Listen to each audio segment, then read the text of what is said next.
The ABS modes are actually quite simple. You double tap the mode button. Remember the M button from the NS200 that did nothing? Right. So on this bike, it does change the ABS modes. Okay. So you double tap them, close throttle, and it will change between road mode, rain mode, and off-road mode. Okay. Obviously, rain mode is most intrusive. Road mode is your normal.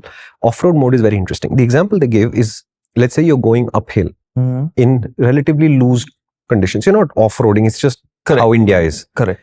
If you stall your motorcycle in these situations, if you stop your motorcycle in these situations, it can get complicated because the electronics won't let you do many things. It is for those situations that they created this relatively relaxed mode. So it will allow you to lock up your rear wheel, for example. You don't turn off the rear ABS. But if you're in off-road ABS mode, you can turn traction control off if you choose to. But it will by default allow you to spin the wheel. And the interventions, when it starts to intervene, are much slower than the other two modes. So if you need to spin your wheel to get out of a situation like this off-road mode will permit you to do it.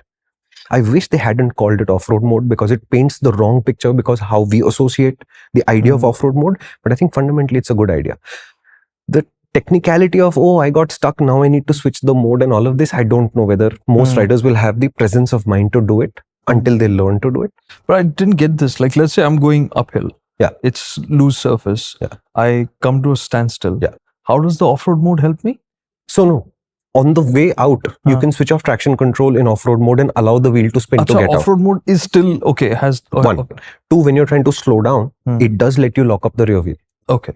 Okay. It doesn't immediately intervene and say, hey, what the hell, you're trying to lock up the rear wheel. No. Fine. You lock it. It's okay. Then the intervention will come. And they've designed the intervention to come a lot slower than in the other two modes. So it will continue to spin a little bit and give you more support. So both going and stopping, it's clever. Traction control, you have to remember to switch off. Okay. And I said, but in off-road mode, the traction control settings are also changing. No, it's one traction control. It's on or off. Okay. Off is only available in off-road mode. Only in off-road mode. You can only switch on off-road mode if you're below 18 or 20 kilometers per hour. If you're going higher than this, you cannot enter this mode at all. So it's very much a trouble mode. As opposed to, we'll go off-roading with our N250. No, if you're in trouble, there are electronics that will support you getting out of trouble. Interesting. Which is very interesting. Interesting. Okay, and the presentation said exactly this. That if you had a motorcycle with normal ABS and normal traction control going uphill, going downhill, off-road, in the dust effectively, not off-road, and you get stuck, electronics can sometimes interfere and make it difficult for you to get off. I can just imagine one of those typical Maharashtrian state roads with gravel on them and it's steep. Correct. Yeah. So in those situations, there are two electronic things that will help you get out of that situation. I think job done. I think the labeling could have been better. So it is a more, it's a more accurate term that sets expectations rather than off-road. But yeah, okay, I understand what they've done. Okay. The traction control is interesting because there is no ride-by-wire, but they still managed to get traction control. Oh, how? They immediately connected me to somebody at Bosch, which was very cool. And the Bosch guy, I think Shreyans is his name. Thank you so much. That was a great phone call. He explained that with ride-by-wire, you have three inputs that you can use. The throttle, the engine spark map, and the fuel map. You have these three ways to control how to play with traction. You remove the throttle input when you take ride-by-wire off the table. But you still have to. You can still control the spark and you can still cut the fuel. So that's what they're doing. The primary way to achieve traction control is cutting the spark. And when that doesn't happen, or that doesn't work quick enough, then they bring in the fuel cut as well and do traction control.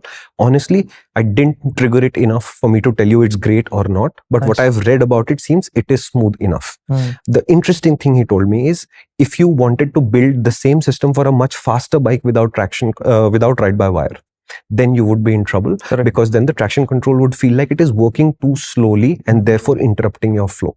So to him, the way I understood what he said, this person from Bosch, is 250cc should be about the limit of where you would be able to go, have traction control and no ride-by-wire and still think of it as a good system.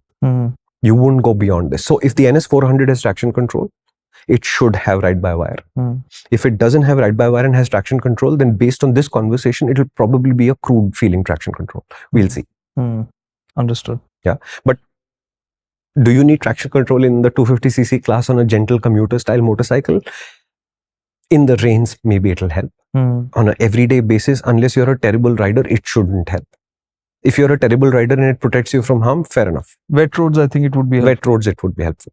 Yeah, and not that I remember this being a super slippery bike and spinning up too easily or anything, but okay, it's a safety system that doesn't get in your way, so we are okay. Correct. It's coming to you at the more or less same price as the N250 used to be before. Again, I have nothing to complain about in this front. Yeah, I think it's torquey enough, and I don't know how good those tires really are, but overall, I think it gives us sense of having a safety. Yeah, it's a safety net. It's fine. Yeah, it's good. Yeah. Prices? How much have they actually changed?